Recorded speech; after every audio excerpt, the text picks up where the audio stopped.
nel Mediterraneo, che era l'unico mare conosciuto che potesse essere al pari della Repubblica Serenissima. Questo signore è stato il capostipite del Veneto. Questo invece, mio figlio va a scuola a Foscari. Allora, mio figlio probabilmente non sa chi è Foscari. Dovrò spiegarglielo, anzi. Quando c'era questo signore, la Repubblica Serenissima era in ogni dove nel Mediterraneo. Arrivava a commerciare, perché di base la Repubblica Serenissima era basata sul commercio, arrivava a commerciare fino in Medio Oriente. Tant'è che quel signore cercava anche la via migliore per uscire, perché sì è un esploratore, ma in realtà faceva Paschei, perché i Veneti sono da sempre dei grandissimi commercianti. Non per niente il Veneto è stata considerata, se si gira, è stata considerata praticamente fino a quasi oggi la locomotiva del nord-est, perché noi veneti siamo così.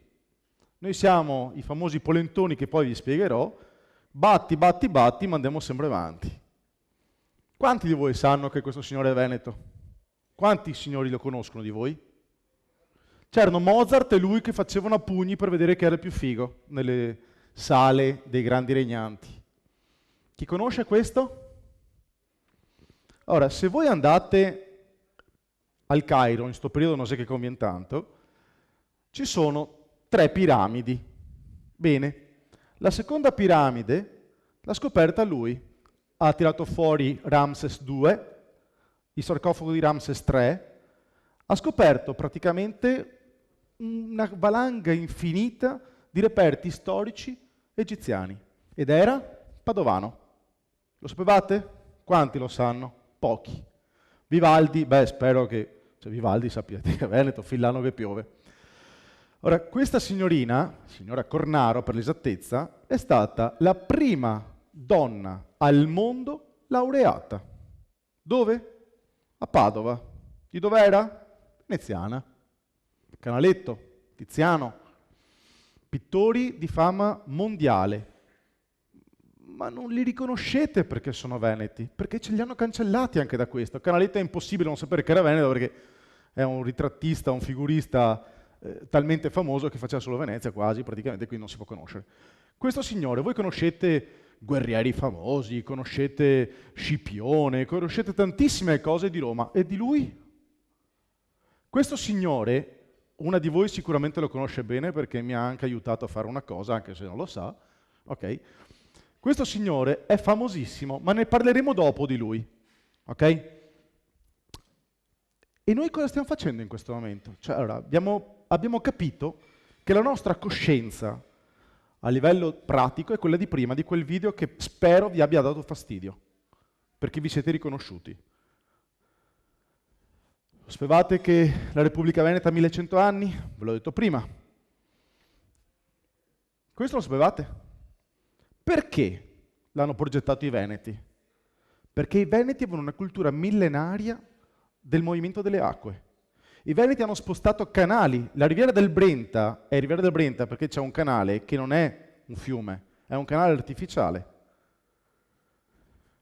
Lo sapevate che, allora, dicono che la costruzione italiana sia la più bella costruzione del mondo? Palle. Ma non lo dico io. Dicono anche che la costruzione americana sia fantastica. Bene. Una gran parte della costruzione americana è basata sui dettami di legge che c'erano a Venezia. Il signor Benjamin Franklin è rimasto oltre un anno a Venezia per studiare i dettami di legge, perché non si chiamava Costituzione, perché a Venezia non vigeva una Costituzione. Poi qua un avvocato mi potrebbe dire una sacca di parole, comunque vabbè lo stesso. I primi, non posso dire che fossimo i più democratici del mondo, ma sicuramente eravamo liberali. Una bella parola, liberali. Sapete perché siamo polentoni? Chi sa perché siamo polentoni alzi la mano. No, veramente nessuno lo sa. Ah, te l'ho spiegato l'altro giorno. Ora, in Italia esistono 2 popoli che sono uno i polentoni e uno i terroni. prescindere che terroni deriva da terra, coltivare la terra, che non mi sembra così umiliante, anzi. Allora, storia sulla tassa del macinato. Vi ricordo che il 1866 è quando il Veneto è stato annesso con un plebiscito truffa all'Italia. Noi siamo polentoni per questo motivo. Il 7 luglio del 1868, cioè 2 anni dopo l'annessione forzosa all'Italia, entrò in vigore il 1 gennaio, entrò in vigore la tassa sul macinato. Questa tassa sul macinato sostanzialmente come funzionava? I messi statali andavano a portare all'interno dei granai, dove doveva essere macinato il grano, un apparecchietto, forse il primo contatore elettronico più o meno, okay, per capire quanti giri faceva la pala che macinava. A ogni giro veniva conteggiato un X di tasse. Queste tasse furono altissime. Guarda caso, questa tassa fu applicata in modo particolare in Veneto perché giustamente il granaio d'Italia era il Veneto, la pianura padana sostanzialmente. Questo tipo di tassazione, che venne, vi do dei dati perché sono dati reali, allora, il 26 gennaio del 1869 il Senato, pur dopo molte campagne contro questa tassa, confermò e conferì al generale Cadorna, che ci sono le piazze di Cadorna qua, giusto? Bene, il quale massacrò una valanga di gente per i tumulti. Ora, confermò questa tassa, soffocando nel sangue le rivolte proprio contro questa tassa. Questa tassa che era sul macinato, quindi sul macinato, grano, cosa si fa con il grano? Si fa la pasta, eccetera, ma si fa anche la polenta. Solo che per fare la polenta si macina il grano di meno, il grano è più grosso. E quindi i veneti cosa facevano? Per pagare meno tasse, anziché mangiare la pasta, mangiavano la polenta, così potevano pagare meno tasse. Da lì noi siamo diventati i polentoni. Quanti lo sapevano? Adesso lo sapete. Allora, noi ci stiamo incazzando. Noi ci stiamo incazzando. Nel senso che non possiamo continuare così. Abbiamo uno Stato che dall'epoca a oggi non è cambiato, si basa sul debito. Non so neanche come si fa questo numero, cioè onestamente non so come si dica questo numero, è tanto comunque. Allora, cosa è successo? Stiamo cercando di trovare delle soluzioni per bypassare il nostro problema endemico, cioè l'Italia. Il 18 settembre, qualche giorno fa, in Scozia, è stato effettuato un referendum, a prescindere che sembra ci siano stati un po' di brogli, ma non importa. Ora, comunque il 18 settembre è stato un referendum per cercare di capire se la Scozia poteva diventare indipendente rispetto all'Inghilterra, alla Gran Bretagna. Purtroppo 55 e 45 hanno vinto i no, quindi la Scozia è rimasta all'interno della Gran Bretagna. C'è da dire una cosa però. Di base è importante e fondamentale vedere quella che è stata la dimostrazione di democrazia che un presidente del, diciamo, Consiglio della Camera dei Lord, cioè il signor Cameron, ha dato l'opportunità ad un popolo all'interno del suo Stato di potersi esprimere democraticamente. Noi vogliamo fare la stessa cosa, vogliamo esprimerci democraticamente. E abbiamo iniziato un percorso, qualche tempo fa, ma mica tanto, per arrivare a 2 obiettivi. Un primo obiettivo, arrivare a svolgere il referendum per l'indipendenza del Veneto, quindi arrivare alle regionali, per intraprendere un percorso paritetico a quello catalano e quello scozzese, perché anche la Catalogna, il 9 novembre, dovrebbe andare al referendum.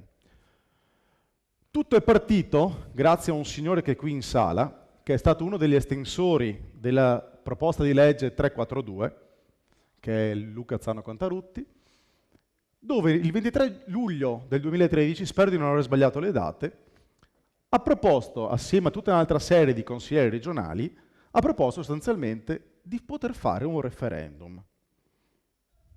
Il 24 giugno del 2013 la Regione ha decretato che si potesse fare questo referendum per legge e la proposta di legge 342 è diventata legge 16.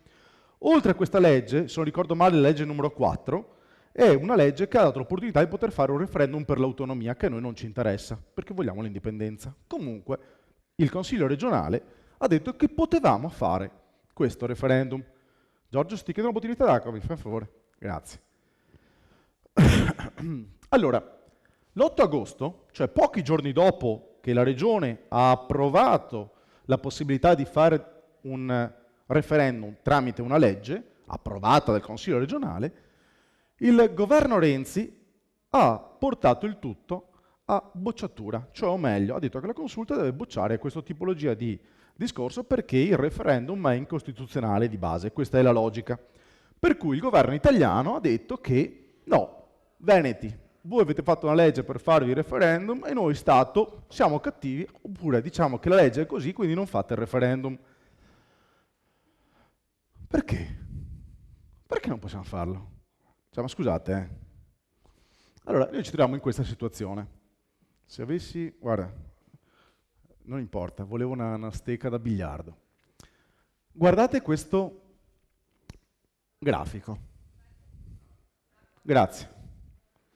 Una stecca da biliardo me la procuri? Grazie, scusami.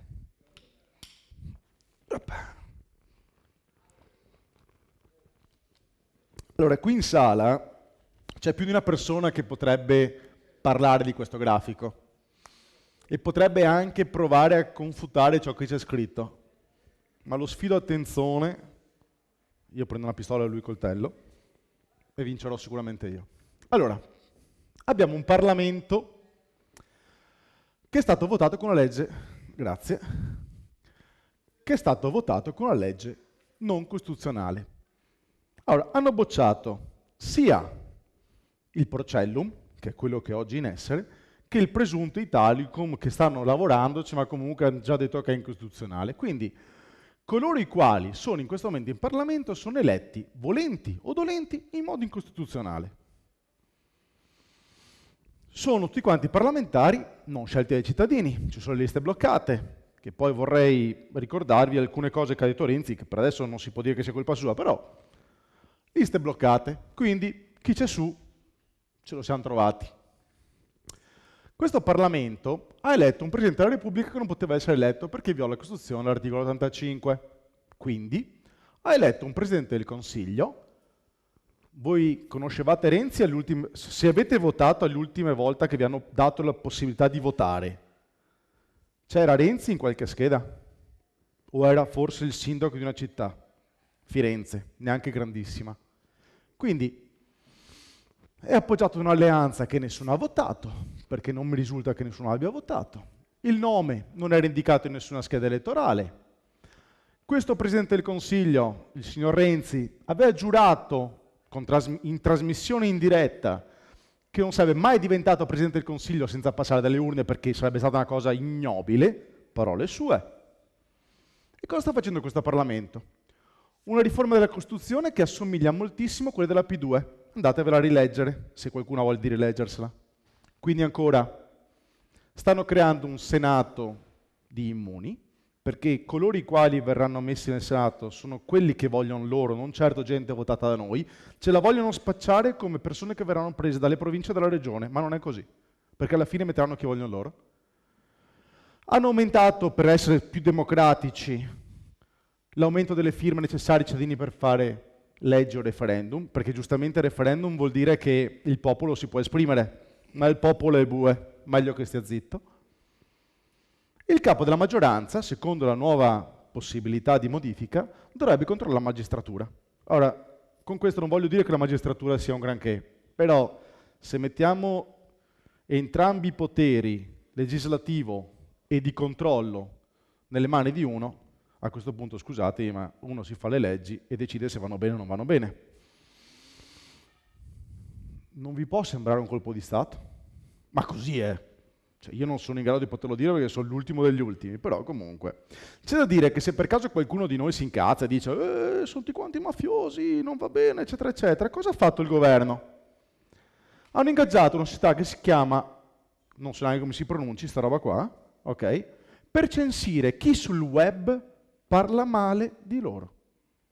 Censire.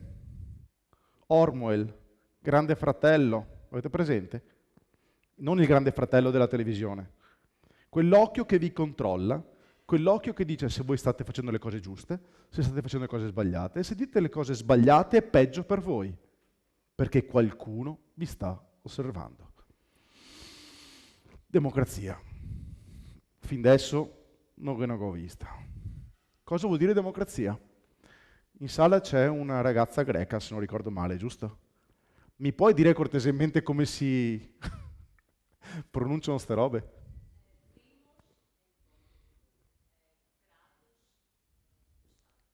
Bene, il popolo fa lo Stato è del popolo.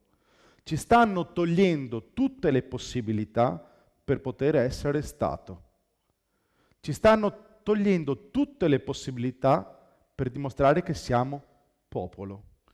Ci stanno dicendo che fanno quello che vogliono, come vogliono, quando vogliono, e noi non possiamo fare niente. Assolutamente niente. È il terzo governo che noi non abbiamo votato. Dopo le elezioni c'è stato il signor Monti, tolgo il signore cortesemente, dopo Monti c'è stato Letta, dopo Letta c'è stato Renzi. C'è da dire che hanno sicuramente preso l'ultimo, perlomeno, che è un grande comunicatore. Quello sì. Se vogliamo prendere un comunicatore, a questo punto andava bene anche Berlusconi. Grande comunicatore anche lui. Ci dicono che la Repubblica è una indivisibile. Questo è l'articolo 5 per il quale il signor Renzi ha detto che noi non possiamo fare il referendum perché è unica e indivisibile. L'articolo 5 però dice anche un'altra cosa.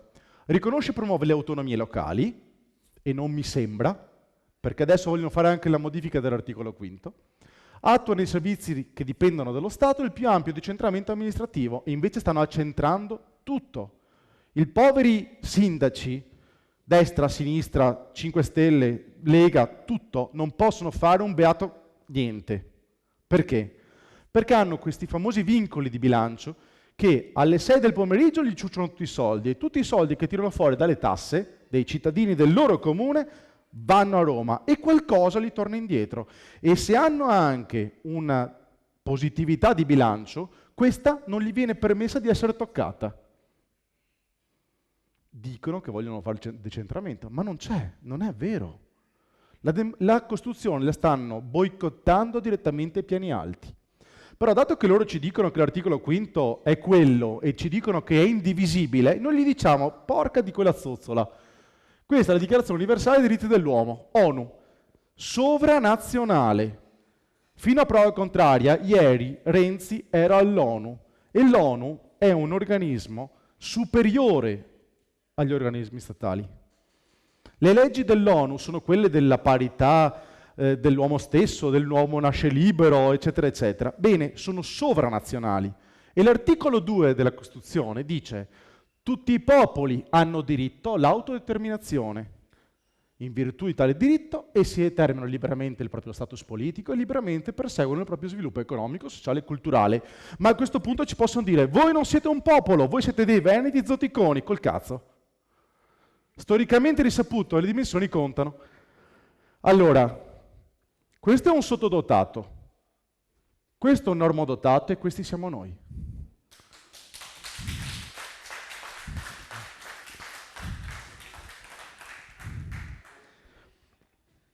E questi eravamo noi. Comunque, tornando al discorso di prima, 150 anni contro 1100, chi è più grosso? Allora, siete d'accordo su questa frase? La sfortuna vuole, no, in realtà non è vero, perché poi magari c'è la Digos che ascolta, che questo signore, che tutti reputano estremamente democratico, ha detto una volta: quelli che fermano le rivoluzioni pacifiche aprono il cammino alle rivoluzioni violente. Noi, sebbene la venetta di incassatura che avessimo, le rivoluzioni violente non le vogliamo fare. Al massimo costruiamo un tanco per fare una dimostrazione pacifica e far vedere al mondo che esistiamo anche noi, perché i media non ci permettono di venire fuori. Questo è il grosso problema. La nostra comunicazione oggi è sottodimensionata. Hanno paura che la verità venga a galla. E allora? La Scozia ci ha provato, la Catalogna a breve, e mi sa che anche noi con il cuore a breve dovremo farcela, perché è pur vero che siamo ancora pochi, ma siamo ogni giorno sempre di più. Prima vi parlavo di questo signore, Marcantonio Bragadin. Perché passo dal presente al passato al futuro? Perché tutte le cose si collegano. Se avete notato, prima nella nostra storia si vedeva per l'appunto debito, fame, eccetera, eccetera. Cioè, sempre le stesse cose. È come la moda, tutto torna. Chi era questo signore? Allora, come si poteva... In realtà il nome esatto non lo so, diciamo che era un comandante di legione, in realtà non era legione, comunque era il responsabile del nostro dominio a Creta, perché Creta si chiamava Famagosta ed era veneziana. Allora, il 3 luglio del 1570, scusate, Creta, Cipro volevo dire. Allora, il 3 luglio del 1570 i turchi invadono Cipro. Questo signore tiene botta fino a un certo punto, fino al 31 luglio. Questa ve la devo leggere, perché merita di essere letta. Allora, il 1570, quando Bragadin, che era un condottiero veneziano, viene imprigionato da Mustafa, mentre era stato decretato dal Mustafa che sarebbero stati resi liberi tutti quelli che avevano ottenuto la fortezza di Cipro, li porta davanti a sé e cambia idea e gli fa questo discorso. Io ti conosco, Marcantonio Bragadin, ripeté Mustafa. Voi bianchi e cristiani, voi popoli, che vi credete più civilizzati degli altri, voi infallibili, voi, dei senza rimorso, che credete in un Dio unico. Verrà il momento felice nel quale il vostro cuore finalmente si presenterà tenero e nudo, e le pupille di voi sciocchi si spalancheranno per lo sbalordimento quando verrete trafitti senza pietà proprio da coloro per i quali avete generosamente provato pietà. La fine non ve l'aspettate in Occidente. Qua aggiungo, siete troppo fieri di voi stessi. Vi credete tanto sicuri da potervi anche concedere il lusso della clemenza e dell'umanità. Sarà appunto per questo che se oggi non riusciremo a piegarvi con la forza, spada contro spada, esercito contro esercito, domani potremo anche farvi credere esserci arresi, per poi penetrare pacificamente nelle vostre rocche, come fratelli o come mendicanti, in cerca di pane. Basterà allora attendere ad essere il numero sufficiente per cominciare ad erodere dall'interno le fondamenta stesse delle, fino ad allora, imprendibili fortificazioni. 1570. 1974. Quel nome là, non lo pronuncio se no faccio una figura a chiodi, presidente dell'Algeria al discorso Nazioni Unite. Un giorno, milioni di uomini dell'emisfero meridionale andranno nell'emisfero settentrionale e non ci andranno come amici, perché ci andranno per conquistarlo. E lo conquisteranno con i loro figli. I ventri delle loro nostre donne ci daranno la vittoria. 2013. Ambasciatore italiano in Libia. Dichiarazione poi rettificata. È comprensibile la fase umanitaria, ma è altrettanto innegabile che tra le migliaia di profughi che arrivano in Italia si celano sicuramente delle cellule terroristiche. 2014, l'altro giorno. Sandra Savino, vescovo di Mosul. Per favore, cercate di capirci. I vostri principi liberali qui non contano nulla. Vorrei precisare che questa dichiarazione è stata fatta dopo massacri e massacri di cristiani.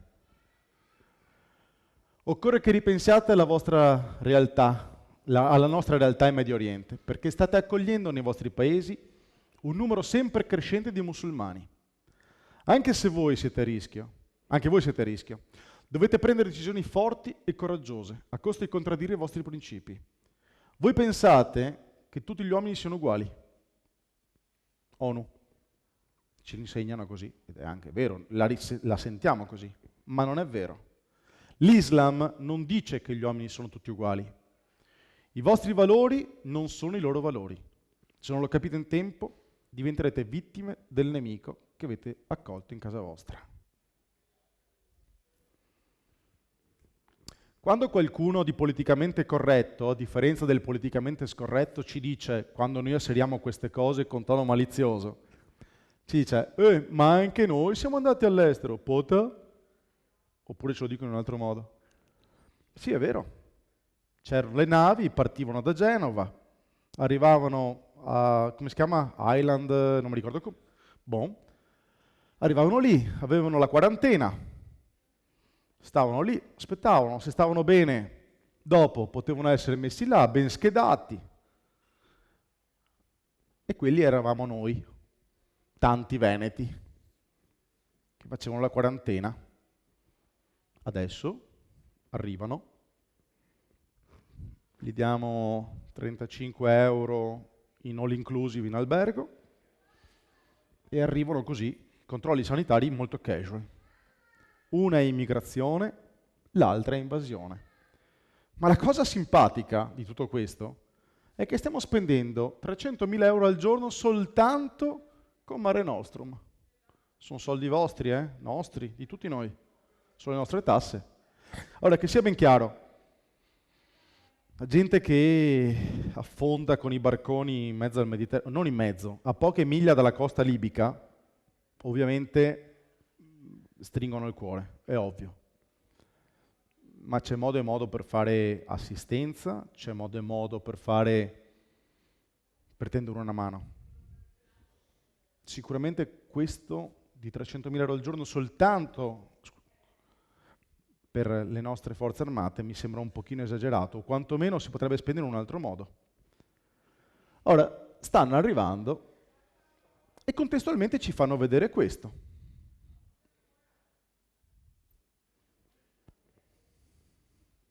L'avete letta questa? Dichiarazione dell'ISIS, del califfo. Vi ricordo che il titolo di questo incontro è politicamente scorretto. Quindi di fare il politicamente corretto questa sera non mi interessa. Siamo sicuri che sia disfattismo, qualunquismo? Allora, quello che segue, me la metti adesso per favore? Quella che segue è una rivisitazione di ciò che avevo preparato. L'ho alleggerita moltissimo, perché i video che avevo preparato erano molto, molto, molto più crudi di quelli che state vedendo. Questi video non sono belli da guardare, anzi, tutt'altro. Non so quanti di voi li vedono, ma girano sul web questi video. E ciò che fa riflettere è che non se ne parla, oppure ne parlano in modo molto sommesso. Questa è la canzone dell'Occidente. La puoi alzare un po', Andrea?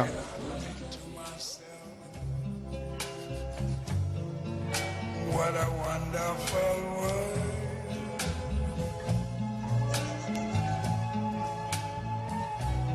I see skies of blue. Cristiano al macello. Clouds of white. The bright. Poi io mi domando come cazzo sia possibile che hanno tutti quanti i furgoni dell'Isuzu nuovi. Tutti. Ci sono video incredibili. 40 camion, tutti nuovi. Ma chi cazzo è che li paga?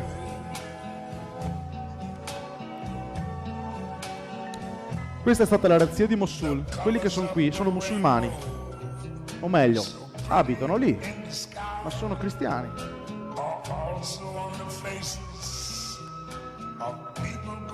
Noi proviamo pietà. Lì no. Sono uomini, Volevo dirvi sono anche donne, ma le donne sono come i cani, anzi valgono meno dei cani. È scritto nel Corano.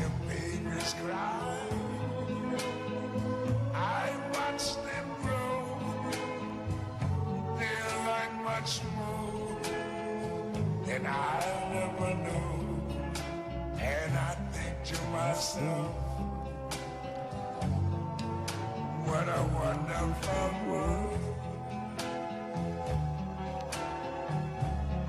Yes, I think to sono un po' di teste mozzate. Salto? Meglio che salti, va là. Salto. Perché non è bello vederle queste cose. Non fa piacere vederle. Però ci sono. Ogni giorno, tutti i giorni. E ci fanno vedere 2 teste mozzate. 2. Un giornalista americano. Ah no, aspetta, c'è anche il francese adesso, in Algeria. Più in qua. Sì, ma io sono disfattista.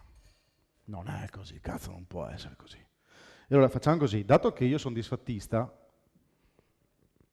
vediamo cosa sta succedendo in Europa, ma non distante da noi, eh? Mi alzi di nuovo il volume di questo. Se voi foste in questa metropolitana a Parigi, mi stareste cagando sotto? Io sì.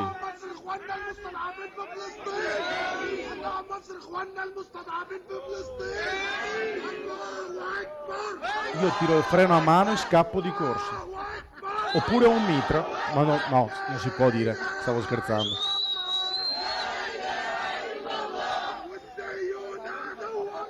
Qualunquismo, sono disfattista, non sono... Cosa c'entra con l'indipendenza del Veneto? Cosa c'entra? Teoricamente niente, no? Stiamo parlando di politica internazionale. Però vi ricordo che la politica internazionale dell'Italia è questa.